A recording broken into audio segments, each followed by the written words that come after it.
We'll go ahead and get started even though I'm alone here. Make sure this is shooting the right direction.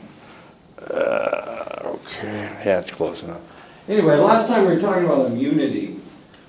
This is what I did when I was in the service. We worked with trying to make sure that people their immune systems were strong enough so that they could survive all kinds of interesting situations.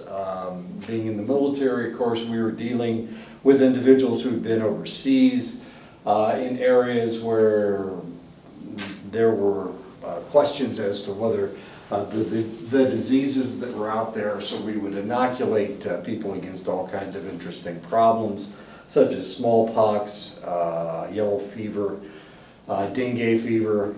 We were inoculating people to get for a lot of different things.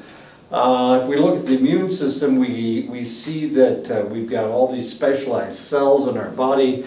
Most of the cells that we have floating around in our blood are fight off bacteria. They're neutrophils. We come in contact with bacteria on a continual basis. Most of the bacteria we come in contact with are benign. They're not bad at all, but sometimes, of course, you come across big strep group A, E. coli, Staph aureus, pink eye is caused by, Haemophilus aegyptus. These bacteria are out there all the time. Diplococcus pneumoniae causes pneumonia. We've got all these bacteria that are constantly assaulting us. And of course our body either has to fight them off. We have a natural barrier against most of these bacteria. The female reproductive area is very delicate. And because of that, in order to protect it from bacteria, it is very acidic. And since it's so acidic, it's an environment that most bacteria cannot live in. There is, of course, women do get urinary tract infections from time to time, but they don't have constant urinary tract infections. And that's because of the highly acidic environment that has been created down there. And of course, we talked about this before. In order for a female to become impregnated, when she ovulates, because her reproductive area is so acidic, for one thing, it becomes a little bit less acidic, and the other thing is that the semen has to be highly alkaline so that it will neutralize the environment and allow the sperm to swim in the reproductive area. So bacteria, there's bacteria that are assaulting us on a constant basis. Anytime we kiss somebody, the area of the human body that has the most bacteria in it, you would think it would be your stool, your anus, but the reality is it's your mouth. So, swapping spit, of course, is probably not the best idea in the world. But we do it anyway, of course. We do it, and we do it quite frequently, depending on if you've got somebody to kiss or not. Anyway, so that's most of the dangers are bacterial. The second largest problem that we have are viruses, cold viruses, rhinoviruses, measles virus. We have the measles virus. Just about all of the really serious problems that we have are viruses, and because we have the problem with viruses, Scott, I'm just going back over what I was talking about on Wednesday. Because we have so many problems, because most of the really serious problems that we have, smallpox, measles, mumps, chickenpox, all of those are caused by viruses. Warts are caused by viruses. We have the second largest number of white cells that we have in our system are lymphocytes. Mononucleosis is caused by, I can't think of what mononucleosis is caused by. Anyway, it's a virus as well. But there are also other problems out there. One of those problems are allergens. We have a lot of people that are allergic to various things. They're allergic to pollen, they're allergic to dust, they're allergic to mites.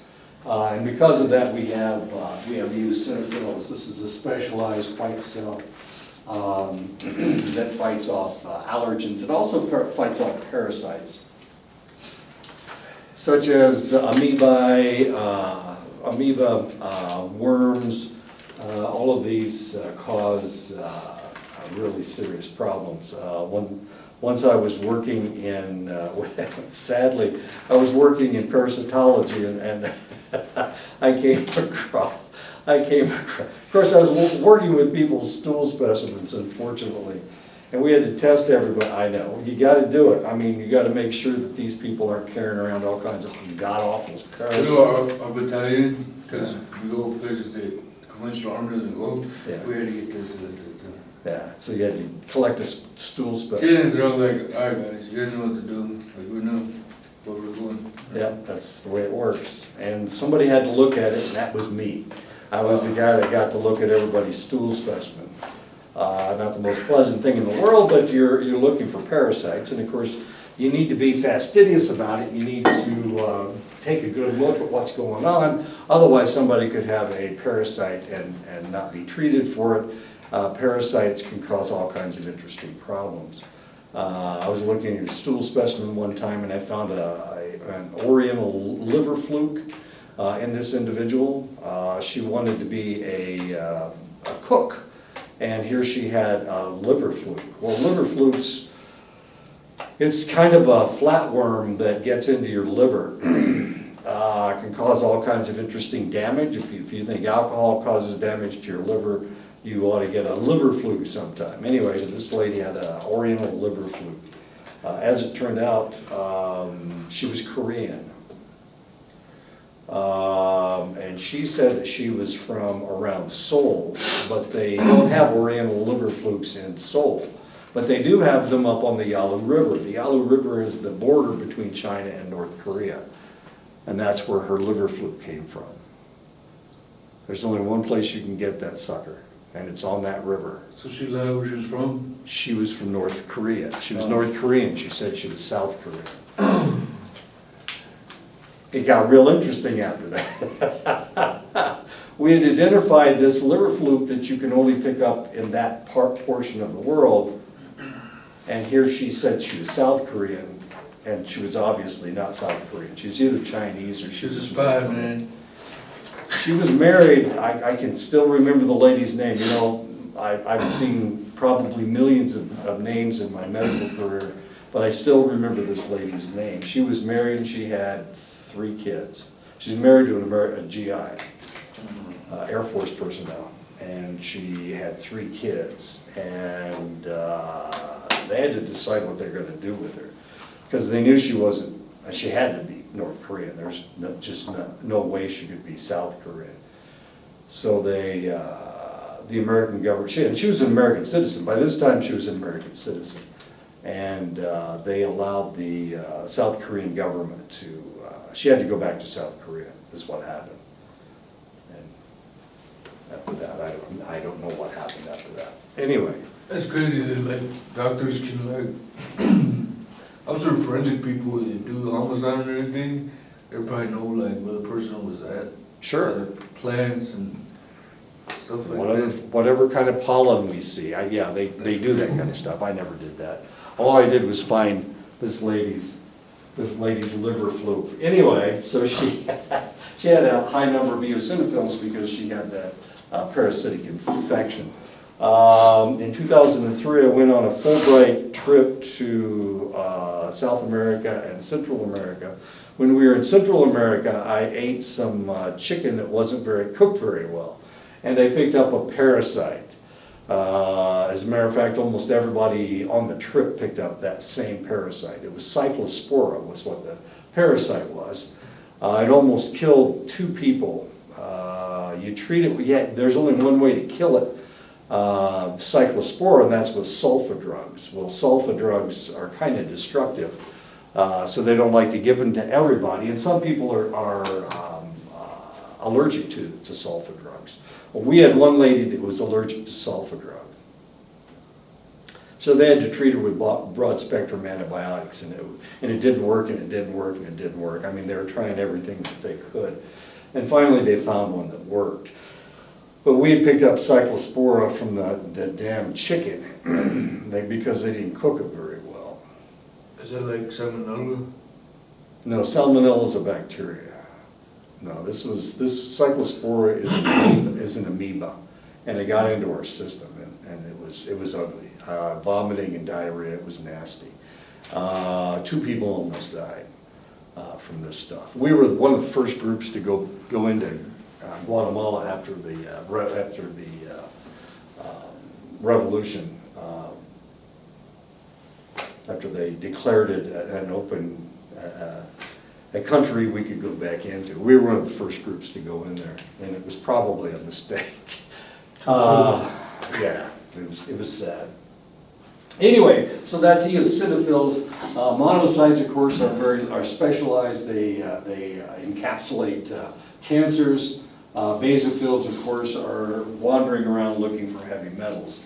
So we have all of these bacteria, or all of these white cells that are creating pus that will destroy bacteria, that will destroy viruses, and of course they encapsulate allergens. Normally the reason that people have hay fever, the reason they have to take Claritin every day, is because there are so many allergens around, and it's just a constant battle. These individuals that are hypersensitive to things. The immune system is very adaptive and maintains itself through several structures. It has to do this, otherwise people would die. This is what happened to the native population when Europeans first came over here. They had all kinds of odd diseases such as measles, mumps, chickenpox, smallpox, and it killed off as many as 90 to 99% of the native populations in South Central and North America. So one of the things that we need to do is we need to build up our immune system. Well, how the hell do you build up your immune system? Well, one of the ways that you can build your immune system is by coming in contact with various diseases. One of the reasons I never get sick probably has something to do with the fact that I worked in the lab for 12 years. I actually worked in medicine for 30 years, but I was in the service for 12 years. That's what I meant, I guess. So I came in contact with all of these different viruses, all of these different bacteria. I was in 2 really serious flu epidemics. I was in 2 hepatitis epidemics down in Lubbock, Texas when I was in the service. So I came in contact with a lot of strange diseases, and I never got sick. This despite the fact that one of the structures of my immune system is missing. And I'll talk about that in just a second. So we have to be adaptive, and that's what happened to American Indians. They'd never come in contact with any of these diseases, and of course they just swept through whole villages and killed off masses and masses of people. One of the problems that we have identified as far as American Indians are concerned is that when somebody got sick, the whole family would come and they would try to help heal the individual. Well, when they did that, of course, then everybody got infected, then everybody died, unfortunately. So and we saw this with village after village. The whole reason that there was some place for the pilgrims to go, of course, we're going to have Thanksgiving in 3 days. One of the reasons that there was some place for them to go was because all the Indians in the area had died out from infections. So what they did the first winter that they were there was they would dig up graves and they buried their dead with grain, and they dug up the graves and they ate the grain, and that's the only way they were able to survive the first winter. They landed in November, as stupid as that sounds. Of course, they didn't have a chance to plant anything, but they were lucky in that they had structures, the Indian structures. They also had grain, the grain from the graves. So they dug up the Indian graves and they ate the grain. That's the only way they survived. They probably left England in like the summer or something. Yeah, they did. They left in the summer. Probably took like 4 or 5 months. Is they're sailing just by ship? Right? Yeah, and it was a little bitty ship, and it was bounced all over the place. And they got here in November, which was dumb as dirt, but they survived. Anyway, so, and we saw this all over North America, in the southeast. A lot of the tribes were just wiped out by diseases. Smallpox, measles, smallpox and measles mostly. The B lymphocytes comprise the humoral immune system. These cells are produced in the long bones. B cells produce antibodies or immunoglobulins that either directly neutralize the antigens of the foreign body or enhance the destruction by other cells. So we talk about B lymphocytes. B lymphocytes, of course, are created in the long bones. And the B, of course, stands for bone. Cell-mediated immunity involves lymphocytes formed or converted in the thymus behind the heart. We don't really talk about the thymus very much. It's part of the immune system. It produces lymphocytes. There are 3 different types of T cells. We call them T cells because they come from the thymus.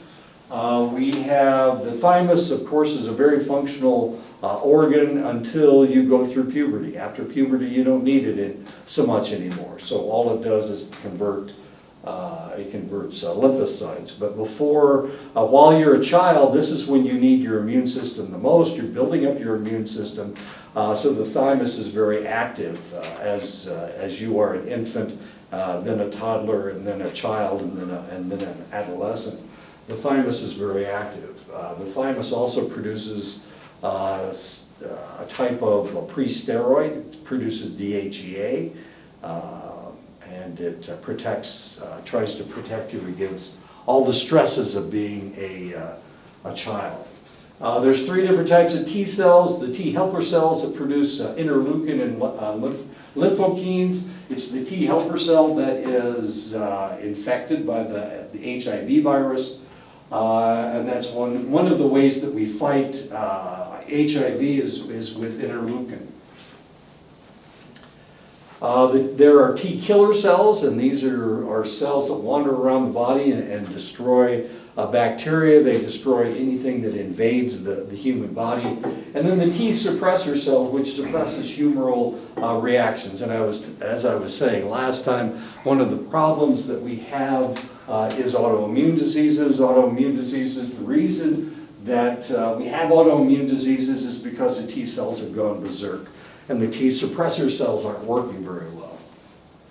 Besides B and T cells, a major leukocyte in circulation is a cell that does not require an antigen to trigger the immune response. This is the natural killer cell, or the NK cell.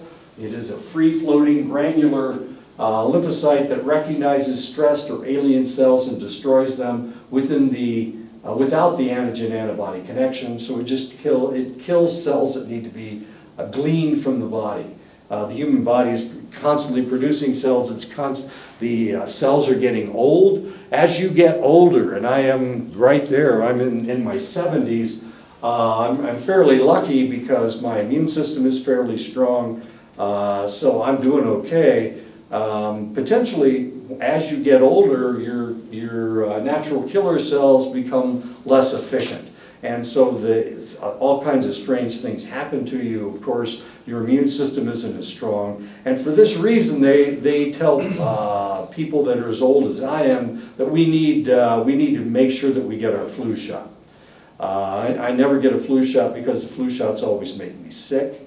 So I would rather not get a shot to make me sick rather than make me well. Anyway, that's the job of the natural killer cell, is wandering around and destroying the cells that you don't need anymore. This cell is produced besides the thymus or the bone marrow, the spleen, and the tonsils. The tonsils, of course, are prevalent in children because they come in contact with a lot of diseases, especially when they go to school. So tonsils are very important to a child. As you get older, you don't need your tonsils anymore. A lot of times, people will have their tonsils taken out. Their tonsils and their adenoids, and both of these are lymphocyte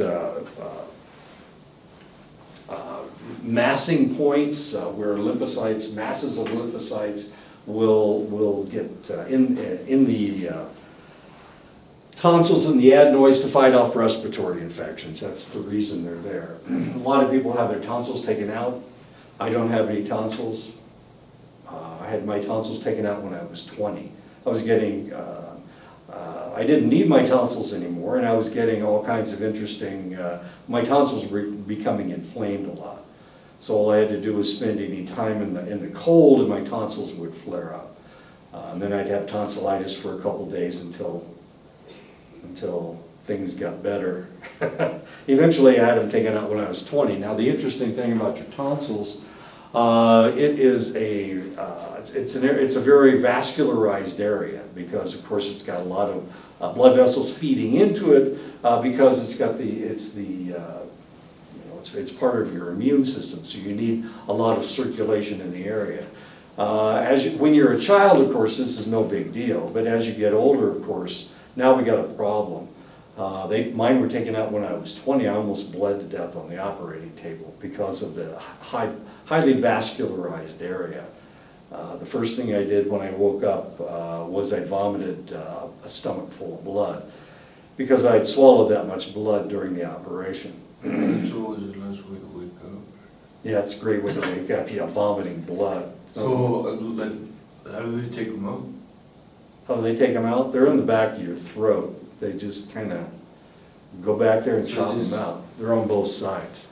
Cut them out? Chop them out. Yeah, take a scalpel and chop them out. It's not that that involved an operation. For a child, it's simple, and the vascularization is smaller because you're a child.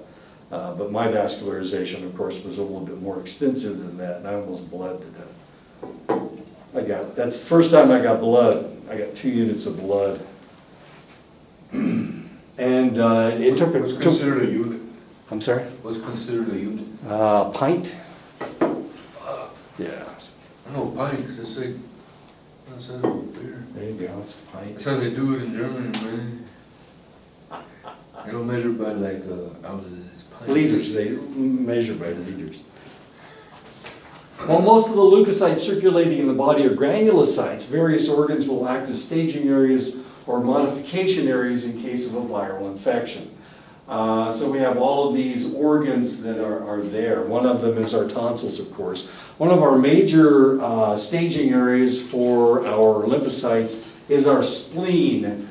It's the major modification organ in the human body, is your spleen.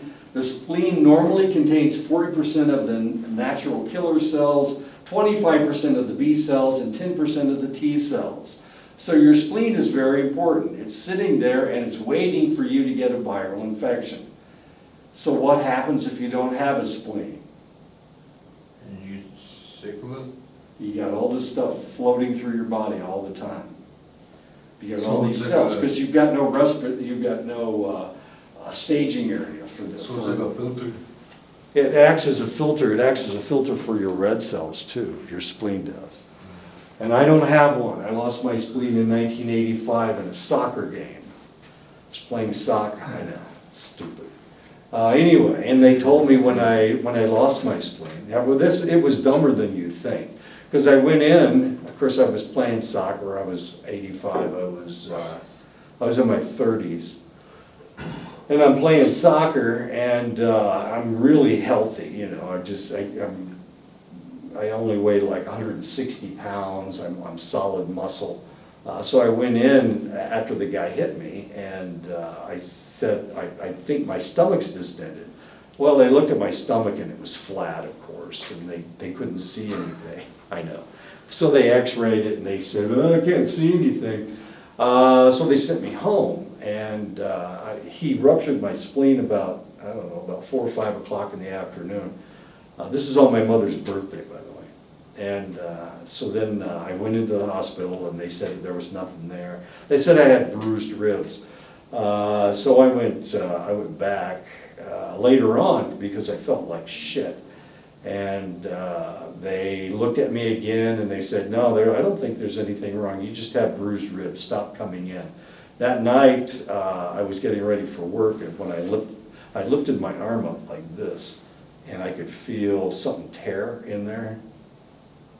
And my stomach started distending, except you couldn't see it because I'm so flat stomach. Anyway, my wife took me back, and every time I went in, this is a military hospital, and every time I went in, they went, "Oh, you got nothing wrong with you." Well, finally, we went back the next morning. This is the fourth time we've been to the hospital. We went back the next morning, and it was a gynecologist that was on MOD, that was a doctor, and he said, "You got a ruptured spleen." He said, "We can't do anything about it because we're painting the operating room this weekend, so we can't operate." Really? But, so they sent me downtown. This was in Omaha. They sent me downtown, and I had emergency surgery, of course, 28 hours after I ruptured my spleen. I should have bled to death. How big is the spleen? The spleen, well, it's a little bit bigger than your fist. This is it right here. It's right there. He wasn't exactly sure what he was going to see when he opened me up, so he opened me up from my sternum all the way down to my pelvic bone. Oh, so you got a scar that was like Yeah, that? it's called a experimental exploratory laparotomy. So he opened me up all the way down to my pubes. Jeez. I know. So it's this little thing about the size of your fist. If you can find it, oh God.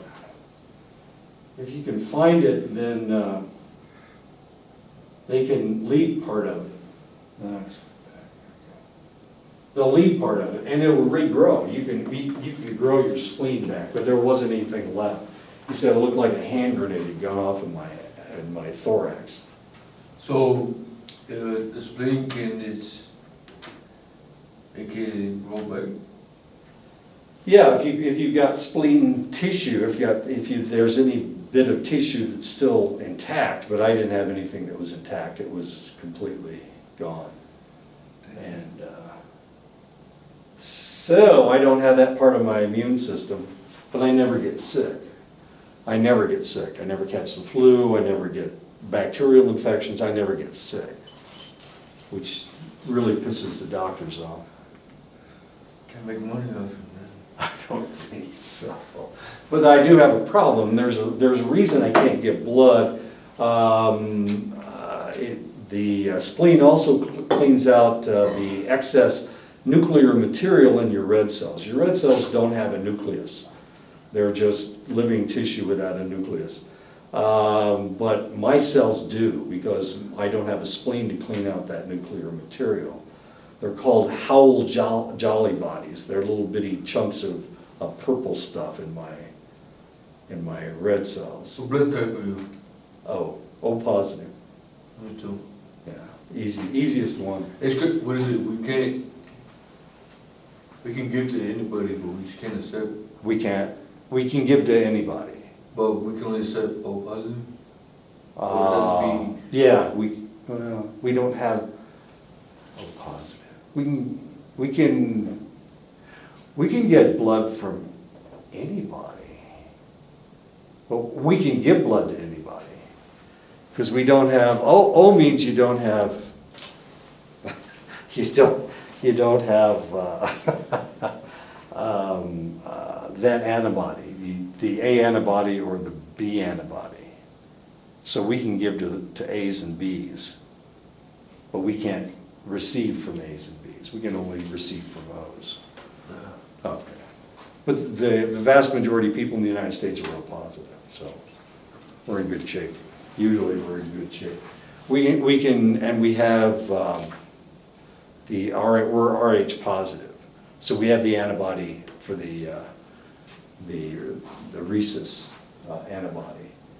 So we can only give to positive. Usually we only give to positives. We don't. Yeah, the owners might know, well, because it's on our tags, the dog tags. Yeah.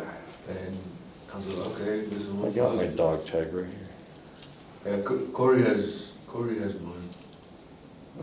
Yeah, O positive. That's right there, O positive. Okay. 40% of the T cells and 40% of the B cells are located in the lymph nodes for rapid modification. The lungs are a major staging area for lymphocytes, holding 35% of the NK cells, 10% of the T cells, possibly to combat respiratory viruses. Lots of respiratory viruses out there, but I never get sick. During times of stress, the immune system is suppressed. While on the surface this may not make any sense, one must remember that the immune system marshals a great deal of resources. When in a flee or flight or die situation, death will occur if the organism does not marshal all of its resources to survive the encounter, thus the suppressed immune system. The immune system really takes a lot of energy to maintain. So if you're in a flight or flee situation, you shouldn't be worried about your immune system. And of course, that's the way it works. People under a great deal of stress over a long period of time are more susceptible to select infections. They're more susceptible to fatigue, to muscle wasting, to hypertension, to ulcers, to loss of libido, suppression of ovulation, impotency, accelerated aging. What's muscle wasting? Muscle wasting, if you've ever been around somebody that was under a great deal of stress for an extended length of time, they can't maintain any muscle mass. They get skinnier and skinnier and skinnier. This semester I've noticed the same thing with me. I lift every Thursday, I lift, and I haven't been able to put on any mass. Because me, I'm just fat. Yeah, but if you lifted weights, it would be a little bit different. Yeah, the crowd thing is too good to me as well. Yeah, see, you're still able to maintain your muscle mass. I'm having a hard time, especially putting on weight in my forearms, even though I do all these lifts for my forearms. Well, I just know you're under a lot of stress, man. Well, I'm teaching like at the damn school. I know, I'm teaching all the classes. Well, we'll see how it ends. Psychology and medicine have melded at various times since the advent of psychology. Medical doctors are very aware that some people may think that they are sick, but actually they aren't sick. This problem is known as psychosomatic conditions, and the medicine dealing with it is referred to as psychosomatic medicine. Health psychology is the field of how psychology may influence good health. Psychoneuroimmunology studies the immune system and its interaction with the nervous system and human behavior. So you can study psychoneuroimmunology if you're interested. So is that like, they're talking about hypochondriacs or? Yeah, we're talking about hypochondriacs. When I was working in a rural health clinic in Oklahoma, we figured out one time that about 70% of our patients weren't really sick. They just thought they were sick. They were mostly depressed, which was kind of interesting. Our doctor was really good at getting them out the door, mainly because he would spend time with his patients and talk to them about things. You know, how's your kids? You know, how's your husband? That's all it takes? That's all it does is make them feel good about themselves, you know, that there's somebody out there that knows and understands what their problem is. We had a lady that her husband had left her for the town beauty. So this lady was gorgeous. She was really attractive. He was the banker. This lady was a veterinarian, and she had married the banker. Well, he left her for the town, this gorgeous lady. So anytime she saw him or she saw the lady, the other lady, this is a really small town, anytime she saw either one of them, she'd have migraine headaches. All of a sudden, she'd have a migraine headache. Well, doesn't make any sense. I mean, migraines aren't things that are supposed to be caused by that kind of a situation, but anytime she would see either one of them, she would have this sudden attack of migraines. How did we fix her? We fixed her by... Go in front of her and say, God bullshit. Well, we fixed her by marrying her off to somebody else is what happened. Well, she fixed herself, actually. And then the banker and the beauty divorced. So everybody was happy in the end. As weird as that is. Anyway, too much fun. Wasting disease. Yeah, you can't put on new muscle mass if you are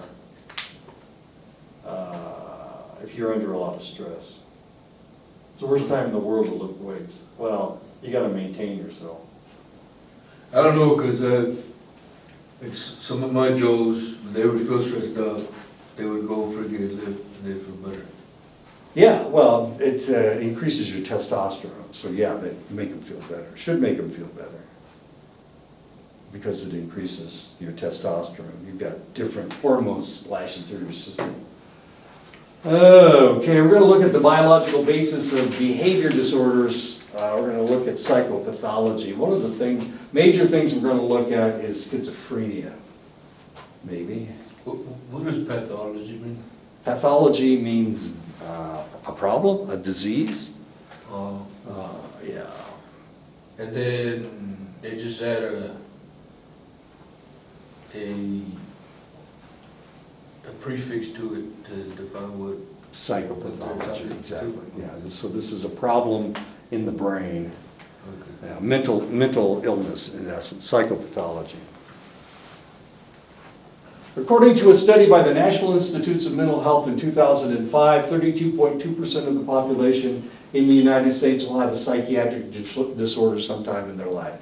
32.2%. It's about 1 out of every 3 people. Since there's only 2 of us in the room, we don't have to worry about it because it's the third guy that's got the problem. Yeah. Yeah. We already know. Let's pretend that's true. Within any given 6-month period, 19.1% of the population suffers from a psychiatric disorder, usually anxiety or depression. Hopefully it's anxiety or depression because those are fairly simple to fix. NIH study in 2005, 16.4% of the US population will suffer from some form of substance abuse in their lives. 16.4%, that's a pretty high percentage. 6% have suffered some form of substance abuse within any 6-month period. 13.3% of the population will suffer alcohol abuse or dependence in their lives. 4.7% have suffered alcohol abuse or dependence within the last 6 months. Real serious problem here on the reservation. Not as serious as other reservations, but it's still pretty serious. 5.9% of the US population will suffer from drug abuse or dependence in their lives. 2% have suffered some form of drug abuse or dependence within any 6-month period. Right now we're having problems. We were having a really serious problems with crystal meth. Thankfully the crystal meth problem isn't as bad as it was in the past. Now it's opiates and opioids. People are taking Oxycontin, hydrocodone. Heroin is gaining in strength. So fentanyl, I mean, we have idiots taking fentanyl. Fentanyl's 100 times stronger than... It's stronger than freaking age, isn't it? Yeah. I've never seen anybody on it, but I heard it's fucking crazy. It's nuts. It's really not... What is it used for anyways? Pain control. If you're in that much pain? No. No, you want to get as high as you possibly can, so they're taking this stuff. Now, if you take too much of it, of course, you overdose, and then you're dead. We have a new drug out that is 1,000 times stronger than morphine. Now, my question is, why would you need something that is... This stuff is so strong that you can't go in a room with the dust in the air. If you do, then you'll overdose. That's how strong this stuff is. It takes almost nothing for you. You're trying to kill an elephant. People that take heroin, they have to continually increase their dosage or they don't get the same effect. So now we've come up, and of course all this stuff's coming in from China. Almost all the fentanyl is coming in from China. Fentanyl, I mean, it wasn't on the street. This was nuts. I mean, why would anybody shoot up with fentanyl? This stuff is 100 times stronger than morphine. Morphine knocks you out, and here we have something that's 100 times stronger than that. It should have killed everybody that came in contact with it. But we have people that have been taking hydrocodone and OxyContin. Do they higher cut dosage. it? Or is it just pure? They gotta cut it, because the reason it's pure, Well, you gotta, you know, it's, not duplicate. see, this stuff is not supposed, this is a pharmaceutical grade drug. This is not street drug. This is not heroin. This isn't cocaine. This is, So it takes some work to get to. well, kinda, but it's not, because it's coming across the border now. We've got it, people are smuggling it across the border. Well, it doesn't take very much of this stuff to really give somebody a buzz. So it's easy to smuggle across the border. I mean, if you had a pill of heroin, and this was enough to knock you out, you know, just this much, that much fentanyl is 100 doses of that same pill. It's 100 doses, yeah. Crazy. And that other stuff is 1,000 doses. So why are people doing it? People have pain, people want to get high, and so they're using this stuff. That's why Prince is dead. That's why not Richard Petty, he's the race Tom driver. Petty? Tom Petty. He had 3 different types of fentanyl in his system when he died. Jeez. Is that what Prince is? Prince died. Small person? Yeah, he's a Take tiny much. little guy, he's like 5'2", and this guy had enough fentanyl in his system for 3 people. He had died earlier. He had died on a plane, on a flight from, he's from Minneapolis, and he was flying from Dallas to Minneapolis, and he died on the flight. And they landed at the airport that I'm flying into, the Moline Airport, in the Quad Cities in Iowa. They had to land in Iowa to bring him back. And they did in it was a week later that he overdosed. He died twice, actually. We brought him back the first time, and then he went back home and killed himself. That's crazy. He overdosed. It's stupid. That's how Ken Caminiti died too. Ken Played for the Caminiti. Padres, he died with speedballing. Yeah. Well, I mean, we have, who else do we have? John Candy died of speedballing. Who else died of speedballing? You know, Farley yeah, and Belushi, John Belushi. Yeah. Yes, both of them died of speedballing. 1.5% of the US population will suffer from schizophrenia in their lives. 0.9% have suffered from some form of schizophrenia within any 6-month period. If you look at these, you can see that they're really kind of close. What does that mean? That means when you have schizophrenia, you don't get over it. We can medicate you and we can make you as normal as we possibly can, but you will always have schizophrenia. There's something going on in your brain, and we're going to so find out. once you pass that threshold, that's it? It's gone. No You're, going back? you're gone. There's no going back. You got a buddy like that, you know, I don't know, some soldiers have stronger mindsets than others. Right. But, that shit went down, and, back then, he came back, he started smoking dope, and then he became Yeah. schiz. Yeah, it's one of the things that one of the reasons why we're afraid of legalizing marijuana, because it will, if you have the proclivity for schizophrenia, it will kick you right into a psychotic episode. So people who are normal, if we can keep them away from marijuana, then potentially they won't develop schizophrenia as readily. The earlier you develop schizophrenia, the worse you get. 8.3% of the US population will suffer from an affective disorder, being depressed or having manic or depressive episodes in their lives. 5.8% have suffered some form of affective disorder within a 6-month period. 0.8% of the population will suffer from a manic episode in their lives. 0.5% have suffered some form of manic episode. This is bipolar disorder, of course. 5.8% of the US population will suffer from a major depressive episode in their lives. 3% have suffered some form of major depressive episode within any 6-month period. When we're talking about major depressive episodes, we're not just talking about, gee, I feel sad today.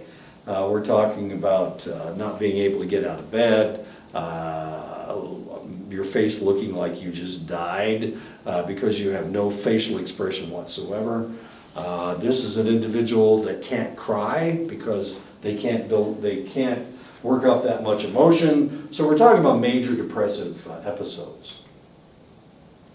33% of the US population will suffer from minor depression in their lives. An undisclosed number will suffer some form of minor depression within any 6-month period. This is the minor depression, this is the blues, about 1 out of every 3 people. Most of those people will be female, by the way.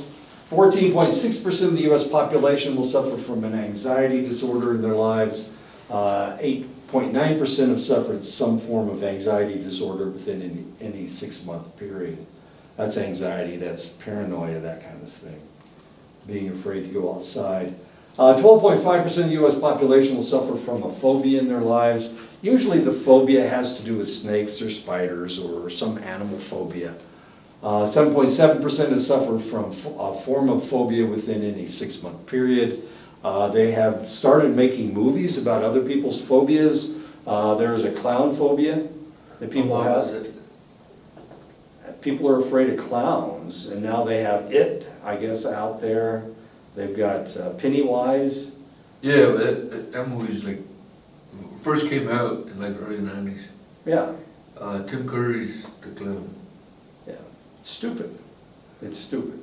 I've got I have a colleague who is deathly afraid of clowns to the extent that you can't mention clowns. If you say, I've been clowning around today, you know, it spooks her out. This lady is deathly afraid of the word clown, let alone somebody dressed up like a clown. She hides during Halloween because she can't stand clowns. Yeah, my mom's not that bad, she just don't like them. She has a really serious phobia, and she's a psychologist. She's about 4'8". She's I'm tiny. still working out for her. Dang, it's crazy. She works with kids. Kids love her because she's like their height. She's not very big. 1.6% of the US, she lives down in Yuma, Arizona. 1.6% of the US population will suffer from a panic disorder in their lives. 0.8% have suffered some form of panic disorder within any 6-month period. 2.5% of the US population will suffer from obsessive compulsive disorder. 1.5% have suffered some form of obsessive compulsive disorder within any 6-month period. The problem with OCD, with obsessive compulsive disorder, there's nothing we can do for it. What's considered a panic disorder? Panic disorder would be you can't get out of your car because you're scared to go into Walmart. You know, all those people scare you. I had a student that had a panic disorder. She was taking Klonopin for her panic disorder. Gee, many Christmas.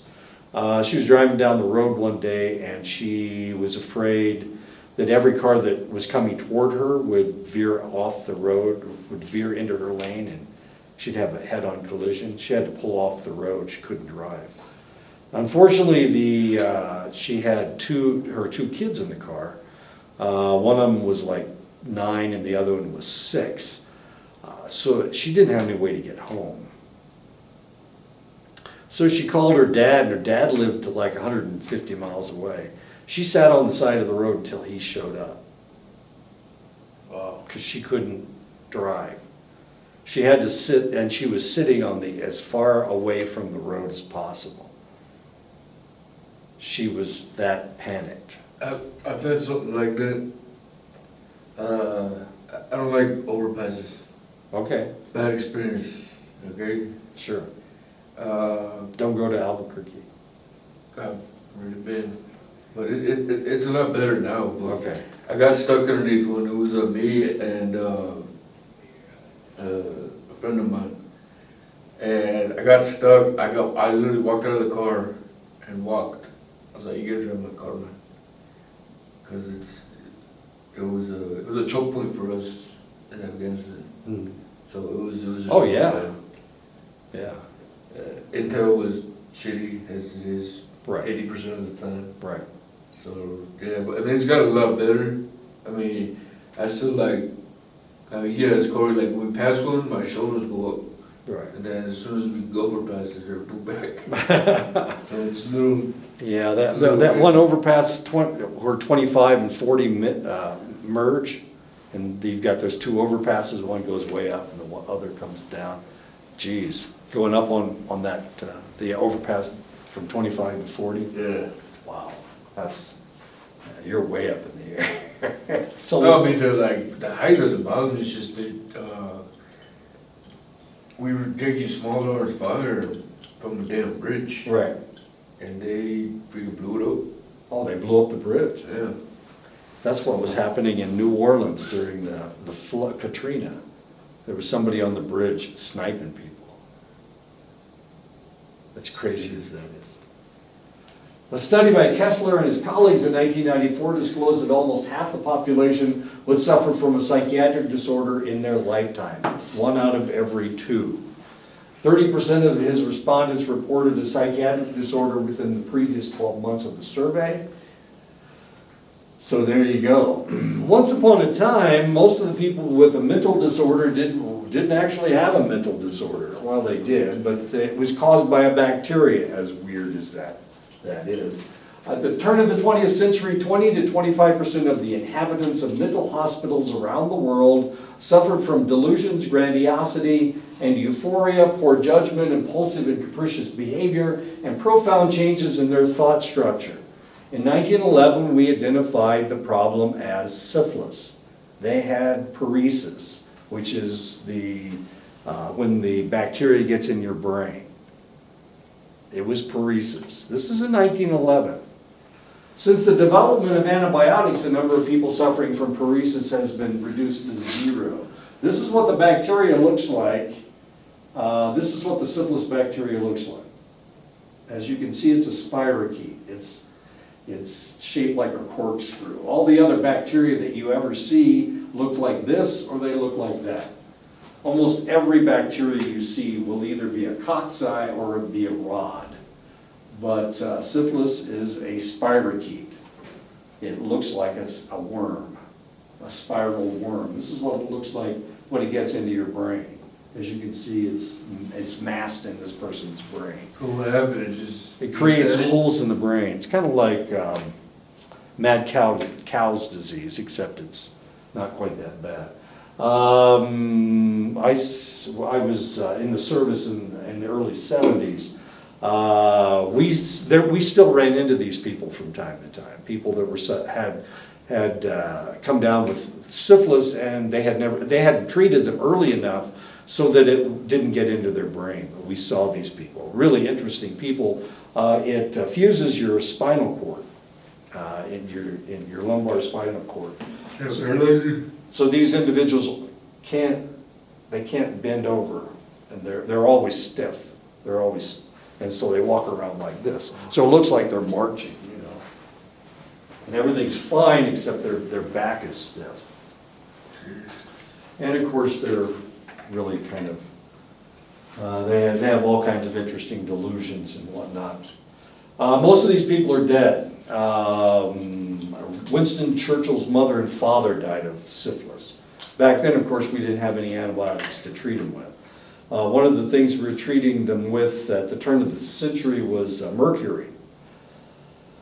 Mercury is a poison, and of course, if they didn't die from the treatment, they died of paresis not very long after that. Of course, you can't live very long with these problems.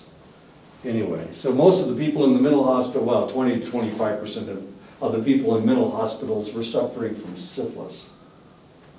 But now we know, of course, that's not the way it works. We had almost eradicated syphilis. We've done a really good job with it. It's relatively easy to treat. You just give somebody a really high dose of penicillin, and it knocks the bacteria out. What if they're allergic? If If you're allergic to penicillin, once upon a time, we didn't have anything to treat you with. This is what happened in Vietnam. We ran into a gonorrhea that was penicillin resistant, and we didn't have anything to treat it with. Now, gonorrhea is a little bit faster acting than syphilis. Syphilis will stick with you for a really long time. Of course, you'll die with the syphilis.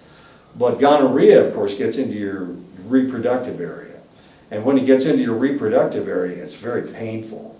It creates pus, it causes eruptions, like lesions. Yeah, it's pretty nasty. Now, we had these guys that were coming down with the syphilis, or not the syphilis, with gonorrhea, and we couldn't treat it. We didn't have an antibiotic that would knock it out.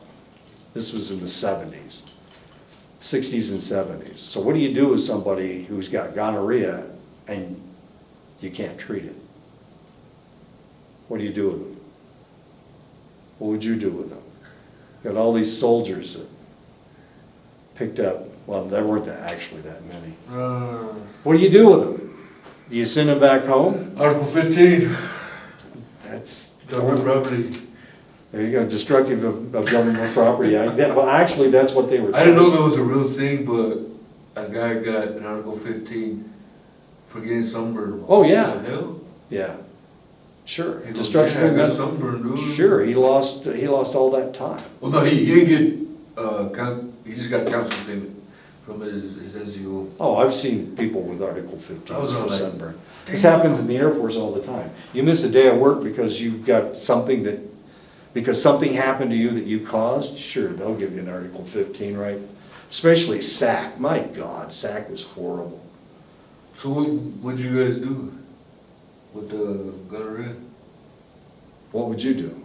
This is guys coming back from Vietnam. Are they already back in the States? Can't send them back to the States. We don't want to send a disease we can't treat back to the States. Isolate them and, I don't know. do That's something. it. We had to isolate them, and we couldn't let them go. Yeah.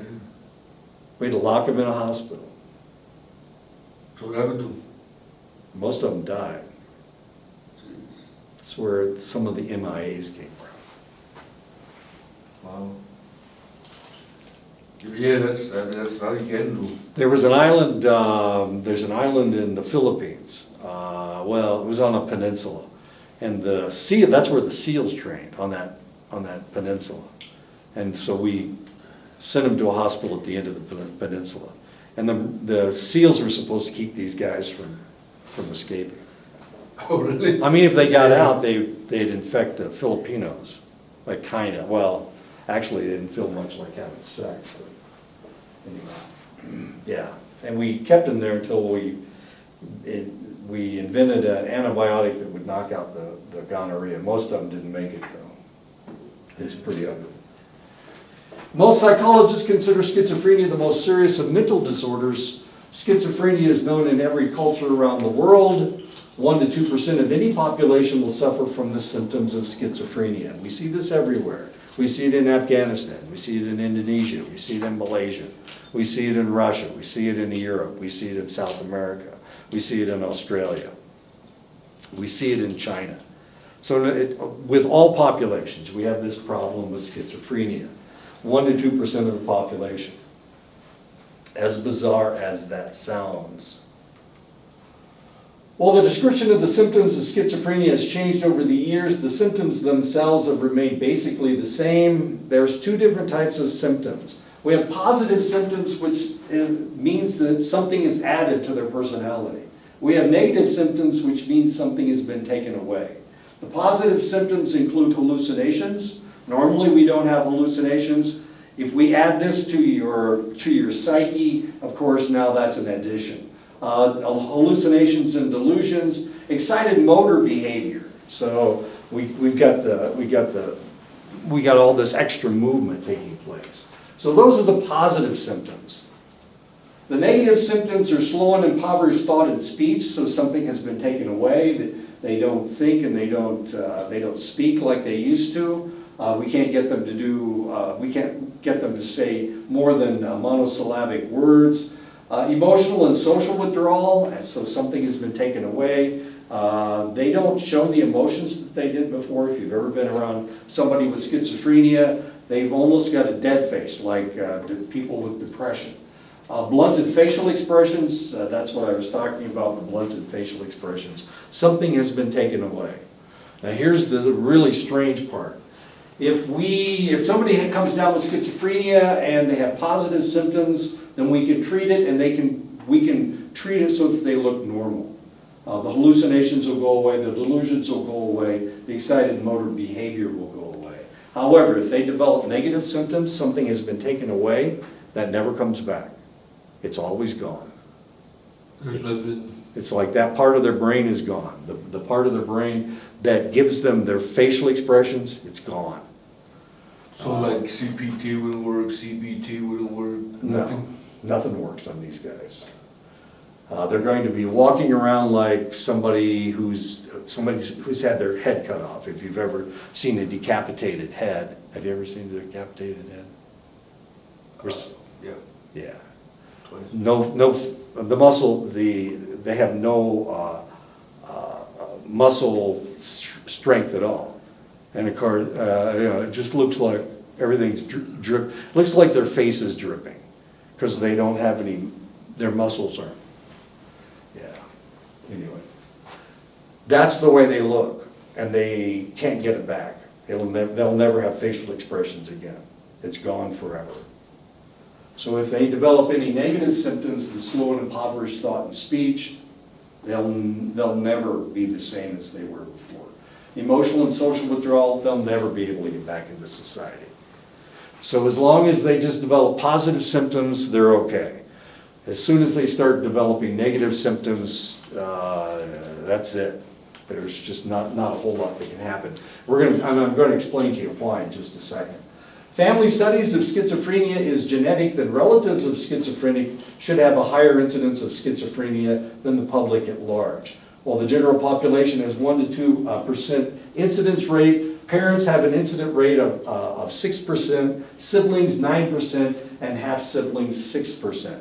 If you have a genetic proclivity for schizophrenia, you're more likely, if schizophrenia is in your family, then you have a relatively high percentage of being schizophrenic as well. The closer the relation, the greater the risk. So if mom's got it or dad's got it, you can see the incident rate that goes up to 6%. If you've got a brother or sister that's got it, 9%. 1 out of every 10 kids in the family will have schizophrenia, as sad as that is. Now, the interesting thing about the genetic structure of schizophrenia, we have isolated a gene that causes schizophrenia. We know where it is. We know where that gene is. Now, here's the bizarre part. This same gene causes ADHD. It also causes major depression. It also causes bipolar disorder. It also causes autism. The same gene. It's on the same gene. So it's a role that dies with the person can get. Yeah. So it all depends on what is triggered. Now, if you develop autism, you're not going to develop schizophrenia. It's almost like this gene. If you have ADHD, you're not going to develop schizophrenia. That's just the way it works. Family studies comparing monozygotic and dizygotic twins. Monozygotic twins are from 1 egg. Dizygotic twins are from 2 eggs. If we compare the two, monozygotic twins, which come from the same egg, of course, has an incidence rate of 48%, 1 out of every 2. While dizygotic twins had a 70% incident rate of schizophrenia. Now, if you remember, if you're a sibling of a schizophrenic, then you have a 9% chance of developing schizophrenia. But if you're a dizygotic twin of a schizophrenic, it's 17%. If you're an identical twin of a schizophrenic, it's almost 50%. It's 48%.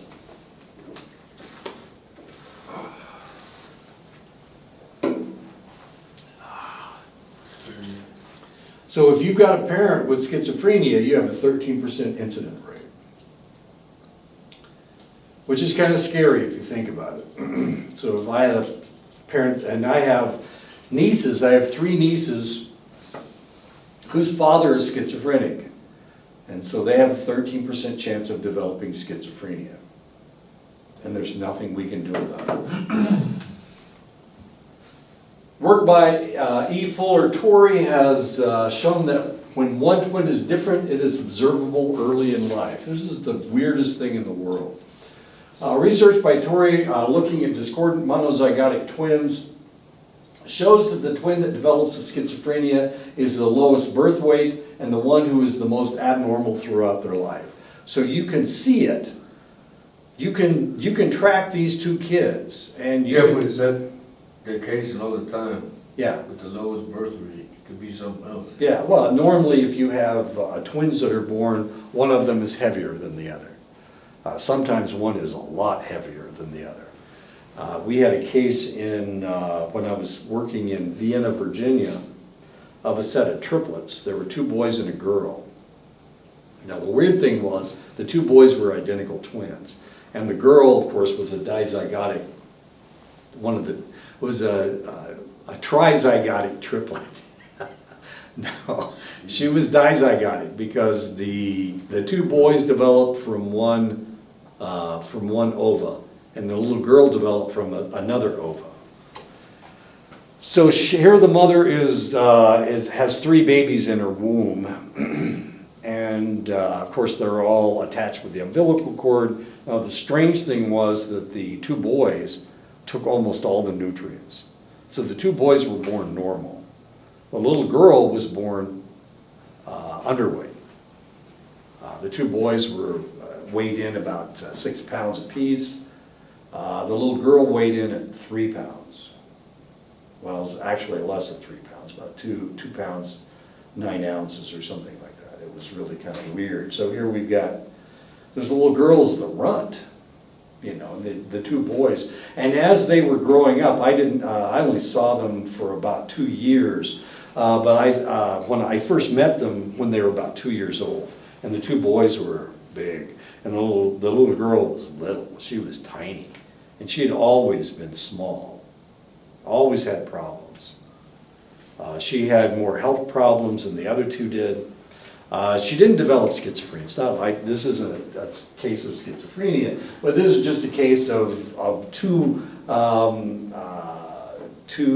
babies fighting for nutrients in the mother's, or 3 babies in this case, fighting for the mother's, all the mother's nutrients. Now the bizarre thing that happened to the mother, even though she was taking calcium supplements and vitamin supplements, she was still depleted. She lost almost all of her teeth. Her teeth just fell right out of her head. Those babies were sucking the calcium right out of that mom. It was the weirdest thing you ever saw. When I saw the mom before she got her teeth fixed, and they were what we used to call shadow teeth. They were so transparent. There was so little calcium in her teeth, they looked like cellophane. Wow. Yeah, it was just the weirdest thing Did you've she ever seen. eat? She couldn't. She kept cracking them. She kept breaking pieces off of them. So she had to get all of her teeth replaced. As weird as that is. It was the weirdest thing in the world. Now, the mother may have been bulimic before. You know, she may have done that whole vomiting thing to try to stay skinny. I don't know. She never said. But she had to have all of her teeth replaced. Yeah, it was bad. It was ugly. Elaine Walker looked at monozygotic twins in a similar manner. Walker proved that even the least indoctrinated layperson could pick out the future schizophrenic twin from home movies. As this they were able to do with uncanny accuracy. It was the one that acted different. It's the one that ducked. It's the one that tried not to get their picture taken. I have a niece who is schizophrenic. She's the same age as my son, and they used to play together all the time whenever, of course I was in the service, so I was all over the world. But the kids would go home every summer to be around their grandparents and to play with all the cousins and whatnot. So this one cousin was the same age as my son. My son was born in January, she was born in December. She was born in December of 71 and he was born in January of 72. So they're almost the same age. And they used to play together a lot. Now, my son's a really kind of a happy guy. If you take if you look at a picture of Elise, that's the little girl's name, she never smiles. She's always looking for something to cry about. That's the way she grew up. So you never catch her with a smile on her face. You never took her picture with a smile on her face. And of course, one of the reasons that everybody loved my kids was because they were such happy little guys. You know, it's real easy to be around somebody that's happy. It was really tough being around Elise. Now the other thing about Elise is that she has red hair. Not that red hair means anything. It's just that she was just kind of a negative kid all of her life. And then she developed schizophrenia when she was, after she went through puberty. Did that come from like her mom or dad? Her mom, and I'm not related to her mom. So she got her whacked out genes from her mother. And I don't have anything to do with it. And her mother's nutty as a fruitcake, I'll tell you. But of course, she's never been diagnosed. She just rolled with it, huh? Well, she's been able to duck, you know, all of these. She's probably bipolar. She doesn't want to deal with it. Huh? No, and Elise started having problems, and she started seeing a counselor, and the counselor just said, well, I think I need to talk to your mother, and she refused to go in. And because of that, they kept changing counselors. And every time they said, well, I think I need to see the mother, they'd change counselors. So nothing ever got done? Nothing ever got done, and they actually weren't able to even treat the daughter.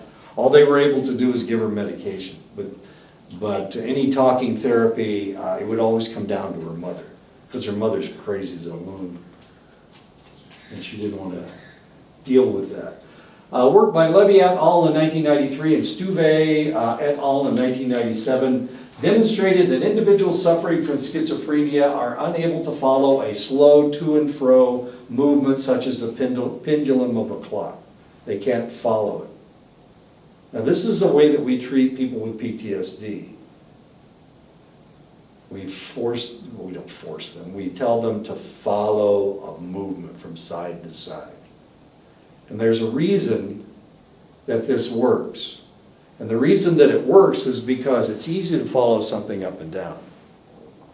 It doesn't bother you. But to follow something from side to side takes more ocular muscle strength. And anytime you're following something from side to side, you can't maintain the same idea in your head. You have to think about that movement from side to side. And this is a form of treatment for PTSD. So if you're ever having a PTSD episode where you can't get something out of your mind, just try to move your eyes from side to side. And you can't keep that thought in your mind. You can't do it. Because you have to concentrate on that movement.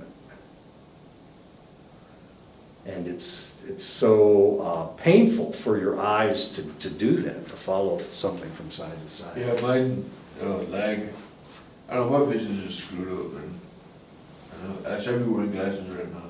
Oh, is that If right? I could see, yeah. At night it's real bad. Well, those stupid night goggles they put on you, they're going to make you blind. You're blind at night, as stupid as that is. Schizophrenics tend to have their eye movements interrupted with jerky eye movements called saccades. And this is what it looks like. Now, normally, if you're following something from side to side, this is the way it works. This is the way it works for somebody with schizophrenia. So this is one of the ways that we can diagnose schizophrenia. We can have them watch something from side to side. They have to hold their head steady and they have to follow it with their eyes. And they can't do it. They just can't do it. Now, as soldiers, of course, we had to follow things moving from right to left all the time. I mean, that was just a normal thing for us. Because, I mean, you know, people usually are running across your vision, so you have to follow them. You have to follow them with your rifle, or whatever. Right? It's the way it works. Yeah. And you could do it. And Right, the reason, right, we catch them in their homes. They don't have time to run. okay, you just, well, you had to make sure that they were bad guys instead of not bad guys. Anyway, the schizophrenic couldn't do that. They couldn't follow somebody running across their vision. They couldn't do that if they were schizophrenic. It was sad, my buddy, he was like one of the best infantry guys did, but then somebody fucked him up over there. And then he just started dabbling in drugs, and then his mind was just gone. Maybe there was something wrong with him before. No, he was good. I've known this guy for freaking over 5 years. Oh, okay, and he was okay, and Yeah. it was, something over there made him use drugs. Work by Ketty and her colleagues in 1975 and again in 1994 looked at the psychiatric histories of adoptees and their biological and adoptive parents. Ketty discovered that of the adoptees who suffered from schizophrenia, the biological parents were far more likely to suffer from schizophrenia than the adoptive parents. So you can't teach somebody to be schizophrenic. It doesn't work. It's either in there or it ain't. And you really can't teach somebody to be schizophrenic. Why do you want to? You can't condition, well, I mean, somebody who is But schizophrenic, then it's, see, they think it's normal. kids get their stuff done, their behavior from their parents. Sure, and they condition them, they teach them. But unless they're actually schizophrenic, it doesn't stick.